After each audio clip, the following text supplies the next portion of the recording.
I try to understand why a large number of Africans, especially sub-Saharans, abandoned their own religions in favor of Christianity. Is it about Christianity simply being a better religion as compared to other religions, or is it because those Europeans that came to Africa a long time ago did a really good job convincing you that your African ways, your culture, your way of life was barbaric and nonsense, and that theirs was the way to go? Because if you're someone that has enough common sense and has read the Bible, you already know that Christianity isn't as hot as all get out. It's a religion no one really understands, and the Bible is always interpreted differently by different Christians.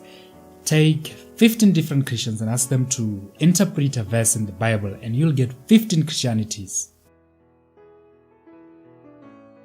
The concept of God was nothing new to Africa.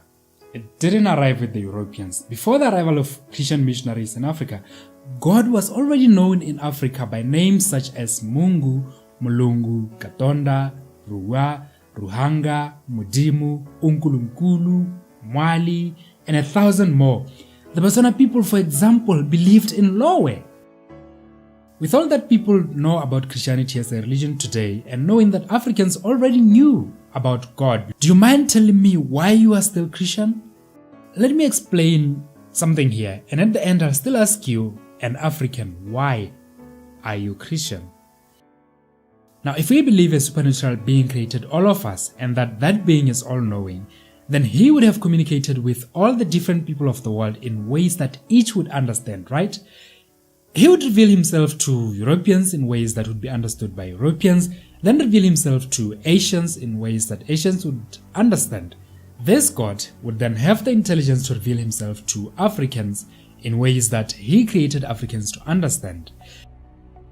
If you think about it, the story of Lowe, as Botswana people call their God, explains all you need to know really. That the Tswana people had a sense of religion, they accepted there was a God, and it is my understanding now that this God had intermediaries to communicate to the Tswana people, much the same way as Abraham and Moses and John the Baptist and Jesus and all the other Christian prophets that came after him did. So, an all-intelligent God would not advocate for someone who spoke a totally different language that the people didn't understand, someone who claimed that the ways of the Africans were not a way of life, to then come to Africa and teach Africans about an all-loving God. This makes no sense.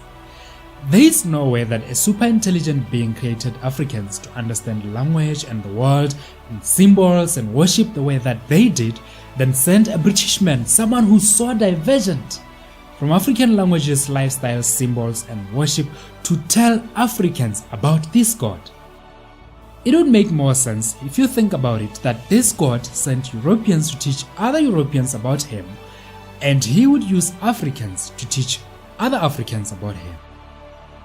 The arrival of Europeans in Africa with Christianity resulted from aggressive attitude of those Europeans who were, in the sense of the word, disrespectful to Africans. God did not send Europeans to teach Africans about him. He had already revealed himself to Africans through the intermediaries that existed in pre-colonial Africa. Because God is all-knowing, he then revealed himself to the Jews, the Egyptians, the Europeans, Asians, and everyone he chose, in all the different forms and contexts that were understood by each of these groups of people. He did so as Lowe, and as Yahweh, and as Allah, and as Mwale, because this is something an intelligent being in all his infinite wisdom would do. Now let's compare the Christian God to, say, Lowe for the Botswana people, for example. Yahweh has these characteristics: mercy, goodness, omnipotence, omnipresence, omniscience. Lowe has these characteristics: mercy, goodness, omnipotence, omnipresence, and omniscience.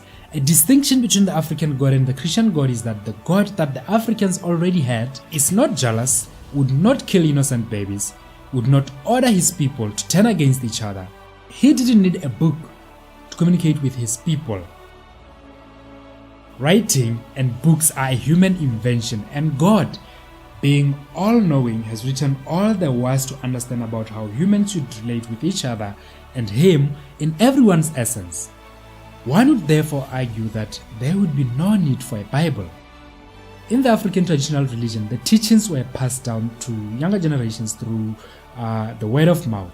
The Bible, which is a book full of confusions and inaccuracies, by the way, was a construct of the Europeans to subjugate people, including Africans, into their pagan beliefs, which resulted in a diluted down version of the concept of God, in which the Africans already believed. Speaking of religion and God and worship, here is a very interesting fact. Scientists have discovered a place in northern Botswana at Tsodilo Hills where 70,000-year-old rock paintings depict worship, and this is regarded as the oldest painting depicting any sign of human intelligence and religion. This means that religion originates in Africa, or in Botswana to be specific. Even after all these years of seeing Christianity for what it is, Africans are still clinging to this religion. That's why I'm asking you today why you still believe in this religion.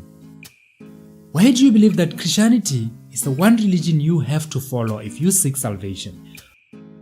Or better yet, why do you think that God, being all-intelligent, would use a Jewish man, through to the Romans, through to those other Europeans, to reveal himself to you as an African?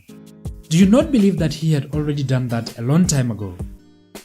Do you believe that an all-powerful God can only reveal himself through Christ, who had nothing in common with you or any of the leaders of the Tswana people that lived with your ancestors, but cannot do so through Matsieng, who has everything in common with you as a Motswana or as an African?